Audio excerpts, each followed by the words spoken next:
Prenez soin de vous avec le groupe Vive et votre programme La Santé d'abord. Groupe Vive, entrepreneur du mieux vivre.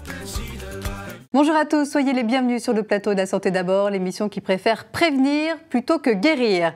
Bien vieillir chez soi, on en rêve tous, et le gouvernement aussi qui souhaite accélérer aujourd'hui ce fameux virage domiciliaire. Et pour cause, tout le monde est gagnant.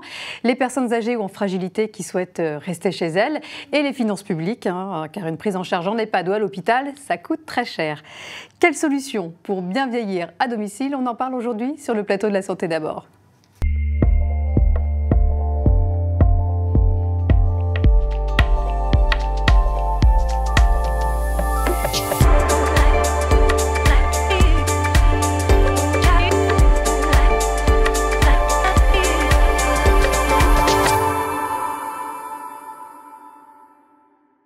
Comment bien négocier ce virage domiciliaire pour anticiper le vieillissement de la population? C'est un des enjeux majeurs de santé publique des prochaines années. En 2030, plus de 20 millions de Français seront âgés de plus de 60 ans. Alors pour débattre de ce sujet, j'ai le plaisir de recevoir Bruno Favier, médecin et conseiller médical du groupe de la MGEN, Julie Bay, ergothérapeute à Paris, et Guillaume Go, pharmacien entrepreneur dans le domaine de la e-santé. Bonjour à tous les trois. Bonjour. Merci d'être avec nous. Vous n'avez pas 60 ans encore là, personne? Non, pas encore. Alors, j'aimerais d'abord qu'on revienne sur cette notion assez nouvelle de virage domiciliaire. Qu'est-ce que ça signifie exactement? Bruno Favier, qui est en direct avec nous et malheureusement pas sur le plateau, mais bon, on vous entend bien et on vous voit bien. Alors, ce virage domiciliaire, qu'est-ce que ça veut dire exactement? Bonjour à toutes et à tous. Le virage domiciliaire, ça s'applique d'abord à la perte d'autonomie des gens donc, qui sont en situation de perte d'autonomie et pour lequel, pendant des années, voire des décennies, il y avait la philosophie, en tout cas la mise en œuvre du tout institutionnel. Voilà. Et puis depuis, pour des raisons qu'on évoquera, pour plusieurs raisons, depuis quelques années, on se dit finalement, tout le monde, gouvernement le premier, mais pas que, évidemment, que ça serait bien de proposer des solutions alternatives à ce tout institutionnel, l'EHPAD en particulier, mais pas que, et puis que de proposer à des personnes qui sont en situation de perte d'autonomie de pouvoir continuer à vivre chez elles, à leur domicile. Guillaume Go. Oui, le maintien à domicile, il est important, que ce soit en bonne santé ou lorsqu'on a déjà eu un pépin. Et donc, dans le champ du sanitaire, le maintien à domicile, aujourd'hui, s'impose. On parle de virage domiciliaire ou parfois virage ambulatoire, mais c'est vrai que le terme domiciliaire parle plus en fait au grand public. Et puis psychologiquement, on a envie de vieillir chez soi, on a envie de rester chez soi, Julie. C'est ce que souhaitent les personnes âgées. Effectivement, elles veulent rester chez elles, dans un environnement qu'elles connaissent et elles sont bien plus heureuses comme ça. Voilà, mais qui soit sécurisé. Bien sûr. Et elles sont 85% à vouloir vieillir à domicile, pour autant qu'on prenne en compte leurs besoins et leurs attentes. Alors, je vous propose également d'écouter les réflexions et convictions d'un expert du sujet, Jawad Ajam, qui est directeur du développement Santige, qui est Centre d'expertise nationale des technologies de l'information et de la communication pour l'autonomie, parce que, je le disais en introduction, le maintien à domicile est aujourd'hui, donc plus que jamais, un véritable enjeu de santé publique. Mais pourquoi en France sommes-nous aussi en retard dans ce domaine? Pourquoi le gouvernement n'a-t-il pas anticipé ce déséquilibre de la pyramide démographique? Bien, nous avons posé ces questions à Jawad Ajam, on l'écoute.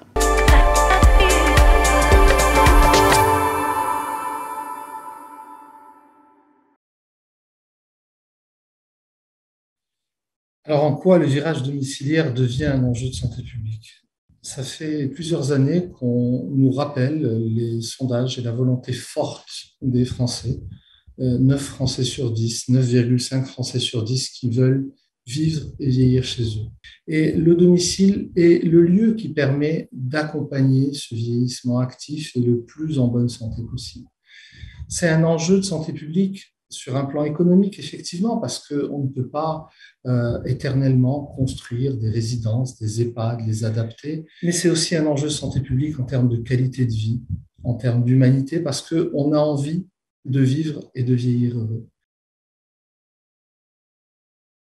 On est en retard par rapport à nos voisins, d'une part parce que les innovations technologiques, ça fait seulement quelques années qu'on les engage, et d'autre part parce que nous sommes un pays où la prise en charge de la personne âgée est extrêmement complexe. je pense que la France a besoin finalement de revoir son organisation, de revoir ses moyens finalement et de penser autrement la prise en charge du vieillissement et de le penser autrement en tenant compte d'une part d'une population qui est différente et d'autre part d'un environnement et une ville qui doit être accueillante.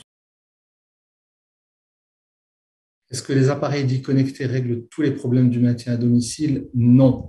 Les appareils connectés, les équipements, les innovations technologiques doivent être un soutien aux aidants, un soutien aux personnes âgées, et ils doivent correspondre aux besoins et aux usages. Donc vous êtes d'accord, on a engagé en France trop tardivement ces innovations technologiques indispensables au maintien à domicile? Guillaume Gault? On a un retard en effet, parce que très souvent on traite le problème lorsqu'il est là et pas lorsqu'il se présente. Ça fait déjà une vingtaine d'années que la pyramide, je dirais, s'accentue en termes de déséquilibre démographique. Et puis elle va continuer à le faire encore pendant 50 ans. Et donc c'est dans cette période-là qu'il va falloir en effet prendre des mesures. Il faut juste avoir en tête qu'il va y avoir plus de 6 millions de personnes de plus de 75 ans. Donc c'est extrêmement important. On va passer de 12 à 18 millions en l'espace de quelques années. Donc il va falloir bien sûr prendre en compte cette réalité. Oui, parce qu'on ne pourra pas construire éternellement des EHPAD. Il y a un moment donné, ça ne sera plus possible. Bruno Favier? Le maintien, la vie à domicile, le reste à charge pour une personne, ce qui reste à payer pour une personne qui a une maladie d'Alzheimer par exemple, c'est en moyenne de 570 €, 600 € par mois au domicile, alors qu'en EHPAD, c'est 2300 €. Si on est pris trop tard, pardon, si je peux ajouter un mot, est-ce qu'on est pris trop tard? Je veux surtout pas, je renierai une partie de ma vie de gériatre, je veux surtout pas tomber dans l'EHPAD bashing. Voilà. On a en France ce que n'ont pas d'autres pays, on a les EHPAD, avec les dérives des EHPAD, avec les imperfections des EHPAD, avec plein de choses qui font que ce modèle, et puis surtout, ce modèle est dépassé, qu'il faut changer, mais on a cet outil qui s'est imposé en France, alors que d'autres pays européens en particulier n'ont pas les EHPAD. Et ça a obnubilé toute la réflexion, tous les moyens financiers, toutes les énergies pendant des décennies qui sont concentrés sur l'EHPAD et en occultant tout ce qui peut se faire de merveilleux au domicile, là où les gens souhaitent vivre. On parlait tout à l'heure des solutions technologiques qu'on peut mettre en place pour détecter un problème. Mais alors, quelles sont ces solutions technologiques? Julie? Il va y avoir le collier qui détecte les chutes et qui peut contacter directement les pompiers, les services de secours. Voilà, qu'on peut doter sa grand-mère comme ça à la maison, si ça rassure la famille. On est beaucoup à travers des objets connectés. Ouais. On est collier, montre, pendentif, c'est peut-être plus discret. Et puis smartphone, bien sûr. Aujourd'hui, c'est l'outil essentiel de la santé numérique. Mais Jawad Ajam le disait tout à l'heure, les appareils connectés ne vont pas régler tous les problèmes, mais vont venir en soutien. Donc le numérique, c'est bien, mais le numérique humanisé, c'est encore mieux. Et la preuve, justement, avec vous, Guillaume Gault, vous avez créé Continuum Plus, une application de télésurveillance humanisée qui permet aux personnes souffrant de maladies chroniques, et c'est souvent le cas des personnes âgées, de pouvoir rester chez soi et d'éviter le plus possible les séjours à l'hôpital. Donc expliquez-nous un petit peu comment ça fonctionne. Alors Continuum Plus, c'est le nom de la société. La solution, c'est une solution d'accompagnement à domicile qui s'appelle donc AcoAdom et qui permet justement de proposer le suivi du patient au domicile lorsqu'il est atteint de maladies chroniques, comme le cancer. Voilà. Le cancer, aujourd'hui, est de plus en plus suivi à domicile. On le voit, il y a un virage ambulatoire des traitements qui se prennent à la maison, et on est souvent seul, isolé, face à la prise de ce traitement et aux conséquences que cela peut avoir, des effets secondaires, et la gestion de ces situations à risque est extrêmement délicate. Donc pour ce faire, eh bien, on a imaginé mettre à disposition une solution numérique, mais également un suivi de proximité par le biais de l'infirmière libérale. Et donc c'est l'infirmière au domicile, l'infirmière de proximité du patient, qui va réaliser ce suivi en lien avec l'établissement, l'équipe spécialisée qui est, elle, à l'hôpital. Donc on a vraiment un continuum hôpital-ville-domicile qui est assuré par le biais de cette solution. Et finalement, dans quel cas, dans les prochaines années, le maintien à domicile ne sera vraiment pas possible? Là, on n'aura pas d'autre choix que d'aller dans un établissement spécialisé, EHPAD ou séjour hospitalier. Est-ce que...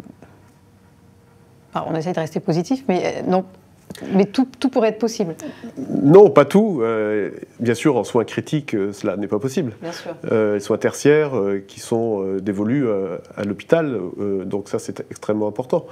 On peut aujourd'hui imaginer le virage domiciliaire, en tout cas pour beaucoup de situations.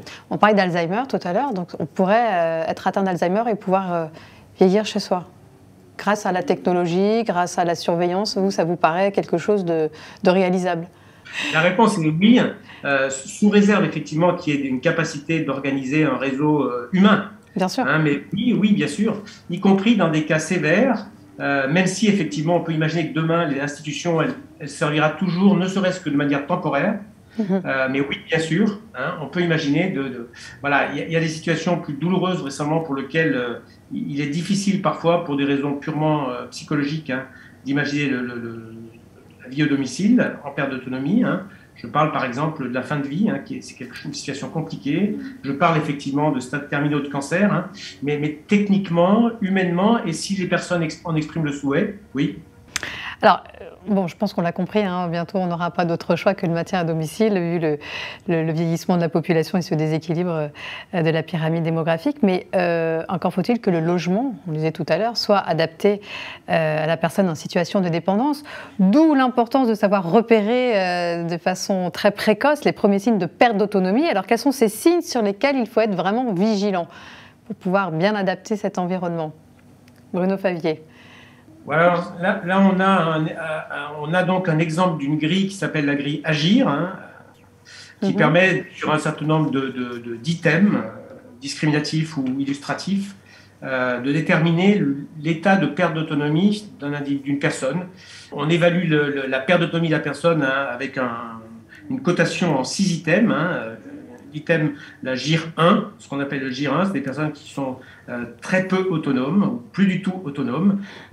Et puis GIR 6, c'est vous et moi. En tout cas vous. et moi également. Où on n'a donc aucun critère de perte d'autonomie. Voilà.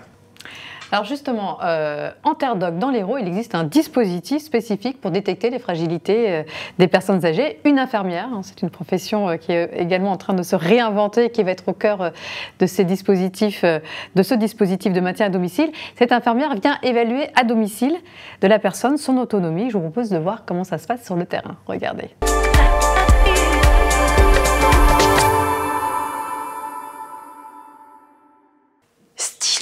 Stylo. Oui. Chaise. Chaise ou chèvre, je sais pas. Chaise, c'est ça. Ah bon. C'est ça. Chaise. Allez, c'est bien. Madame est l'aidante de monsieur, voilà. Et elle l'aide dans sa vie quotidienne pour permettre le maintien à domicile. Je vais tester plusieurs capacités.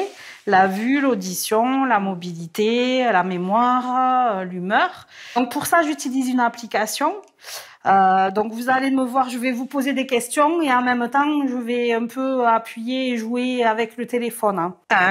Allez-y. Allez-y, rasseyez-vous le plus rapidement possible. Oui. 2. Ça va? Oui. Vous avez mal nulle part? Non. En mobilité, vous êtes, c'est un peu lent le lever de chaise, mais bon, il y a rien d'alarmant.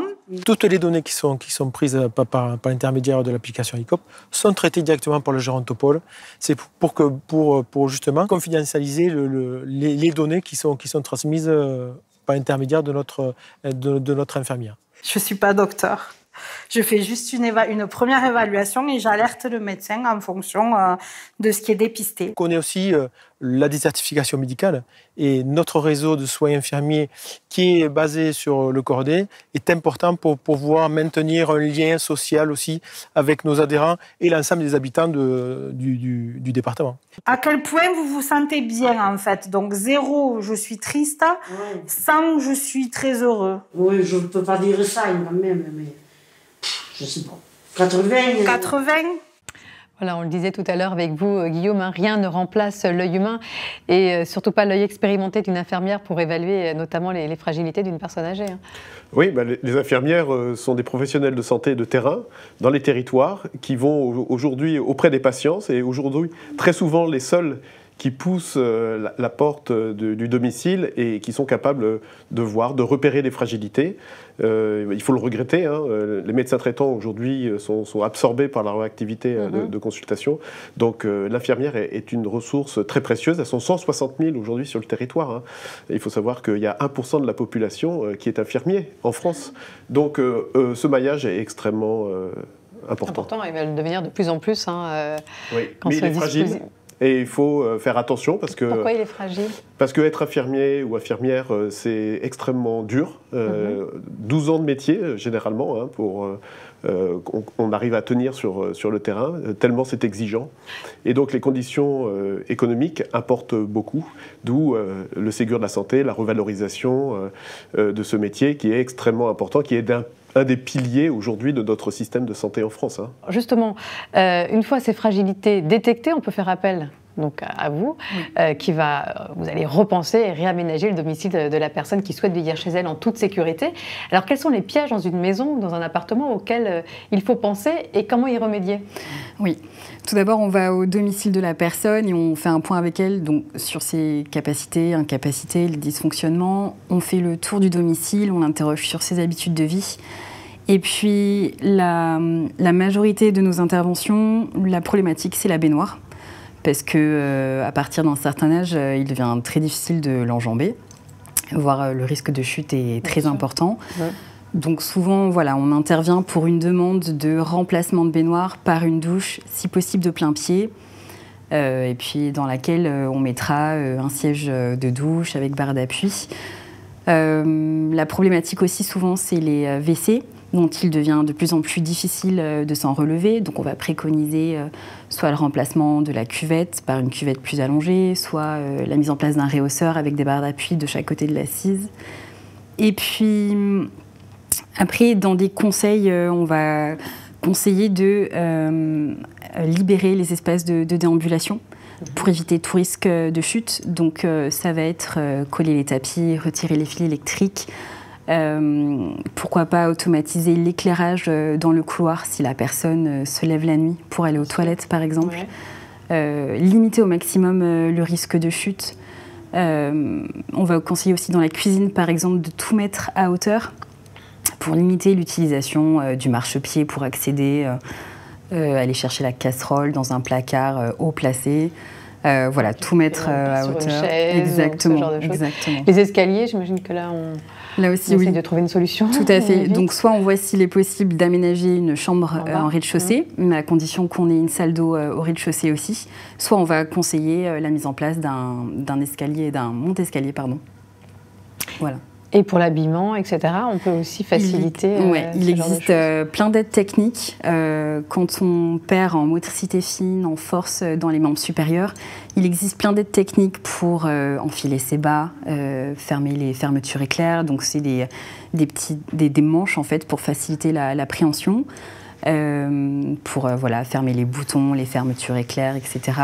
Et c'est pareil pour la cuisine. Il existe plein d'adaptations pour faciliter la prise des couverts, des sets de table antidérapants, des couteaux à manche épaissie. Voilà, il existe plein de choses en fait qu'on trouve sur Internet et avec les conseils d'un ergo, la personne peut tout à fait être conseillée pour faciliter son quotidien. Moi, personnellement, je ne savais pas que ce métier existait. Enfin, Oui, et puis moi j'ai une question, c'est les personnes âgées, elles sont très attachées à leur environnement, la façon dont sont placées les choses. Oui. Donc comment on arrive à finalement leur faire changer leur habitude, comment elles arrivent à sortir du déni peut-être du besoin d'aménagement? En général, elles ne sont pas attachées à leur baignoire, ça, elles savent que ça doit être modifié. On retrouve, je pense que la personne elle est quand même consciente du danger.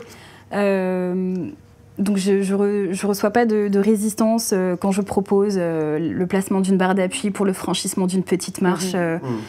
Dans tous les cas, c'est pour que monsieur ou madame puisse toujours accéder à son balcon, par exemple. C'est une démarche active, en fait, de sa part. Complètement. Très souvent. Complètement.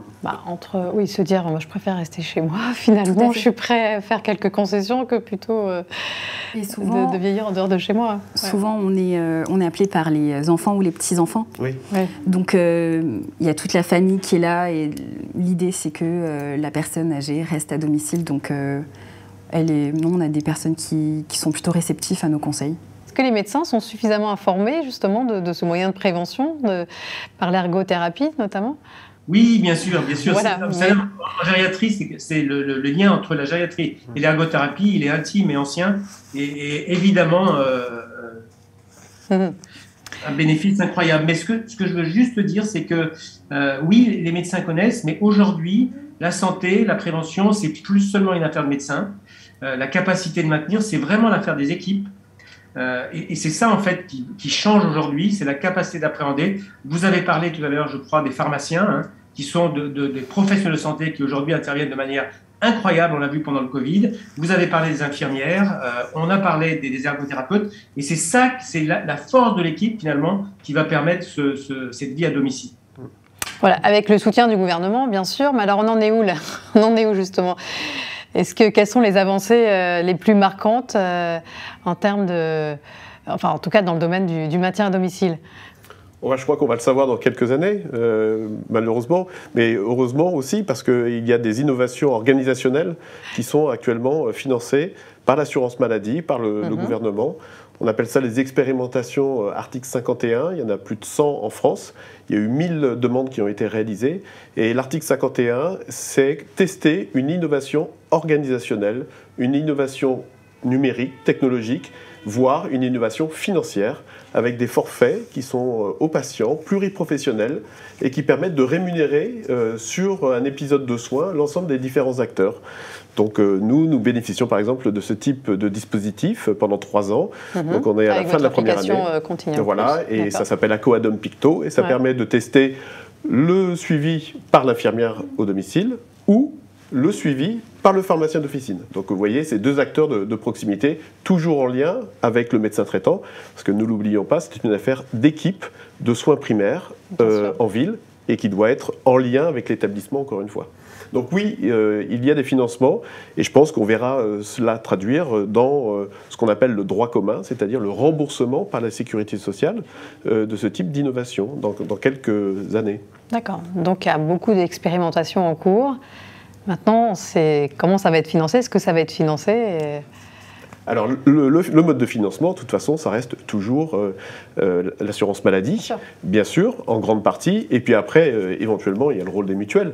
Bruno Favier, vous vouliez rajouter quelque chose? Je veux le citer, et je m'en voudrais de l'oublier quand même. Il y a la capacité aujourd'hui, quand on est aidant, d'être proche aidant, d'être en partie financé. Et ça, c'est une avancée qui est quand même extrêmement importante pour que les personnes qui aident des personnes en perte d'autonomie puissent effectivement être présentes sans subir trop de pertes de revenus. Finalement, qu'est-ce qui va être le plus difficile à négocier dans ce virage domiciliaire? C'est faire évoluer les mentalités. C'est vrai qu'il y a encore beaucoup de freins qui persistent. Les freins psychologiques, on le disait tout à l'heure, des seniors qui refusent de se voir vieillir. Économique aussi, réaménager son domicile, ça coûte un petit peu d'argent, ou encore administratif. Que les démarches peuvent nous paraître compliquées. Pour moi, je pense que c'est la gestion organisationnelle qui est la plus complexe. C'est d'arriver à se dire il faut que ça change. Et donc, c'est de faire évoluer la mentalité, non pas des patients ou des usagers, je crois qu'ils sont prêts à cela, mais des professionnels de santé pour repenser les choses de manière différente. D'accord. Julie? Oui, mettre en place toute cette coordination, ça va demander un travail, en fait, voilà, pour qu'on vienne tous à domicile, aider nos aînés, etc. Bruno Favier, le petit mot de la fin. Guillaume l'a dit tout à l'heure, il y a cette question, effectivement, le virage domiciliaire, on ne peut pas le disjoindre de tout ce qui se fait en ambulatoire. Et cette question, elle doit être traitée de manière concomitante. Je prends par exemple la situation la plus fréquente d'entrée en institution pour des personnes âgées qui ont une perte d'autonomie déjà préexistante, c'est l'hospitalisation en urgence. Le passage je vais caricaturer, et c'est jamais bien de le faire, mais c'est juste pour la démonstration. Le passage sur un brancard pendant 48 heures aux urgences, qui aujourd'hui en plus vivent une situation critique, puis l'hospitalisation dans un service qui ne sera souvent pas de service de gériatrie mais de médecine, puis finalement au bout de quelques jours la sanction et la demande à la personne ou à sa famille, qu'est-ce que vous voulez faire? Rentrer à domicile, non aménagé par exemple, ou rentrer en EHPAD. Voilà, c'est tout ce cycle qu'il faut casser, il faut anticiper, on l'a dit depuis quelques dizaines de minutes, on le dit, il faut anticiper, il faut prévenir, et de manière à éviter ce passage terrible qui est le passage aux urgences pour des personnes en perte d'autonomie. Alors, merci beaucoup. Alors, pour terminer cette émission, voici les 4 idées reçues qu'on pourrait avoir sur le maintien à domicile et qui nous empêcheraient d'y avoir recours. Alors, le maintien à domicile est compliqué à mettre en place car il requiert d'importants travaux. C'est faux, on est bien d'accord, hein, Julie. Il y a la téléassistance, aménagement du logement, aide à domicile, etc. Deuxième idée reçue, très fréquente, le maintien à domicile n'est pas possible si votre parent est malade. Faux, on vient de le voir avec vous, Guillaume. Et puis il y a aussi les bracelets avec les QR codes, les détecteurs de chute, etc. Troisième idée reçue, le maintien à domicile signifie isolement. Au contraire. Faux, au contraire. Hein. Justement, ça peut se faire par le biais aussi d'habitat partagé, on n'en a pas parlé, mais il y a aussi des familles d'accueil ou encore des colocations. Il y a également un soutien psychologique par des psychologues. Et enfin, les seniors souhaitent vieillir chez eux, ça c'est vrai. C'est 83%, c'est ça 83, 84%. Voilà, d'où l'importance d'informer et de démontrer aux seniors qu'il existe des solutions non stigmatisantes et qu'ils ne vont surtout pas dénaturer leur logement, comme nous l'expliquait Julie, afin qu'ils puissent vieillir chez eux en toute sécurité. Voilà, merci, un grand merci à tous les 3 pour vos interventions. Merci à tous de nous avoir suivis et je vous retrouve très bientôt pour un prochain numéro de La Santé d'abord. D'ici là, prenez soin de vous.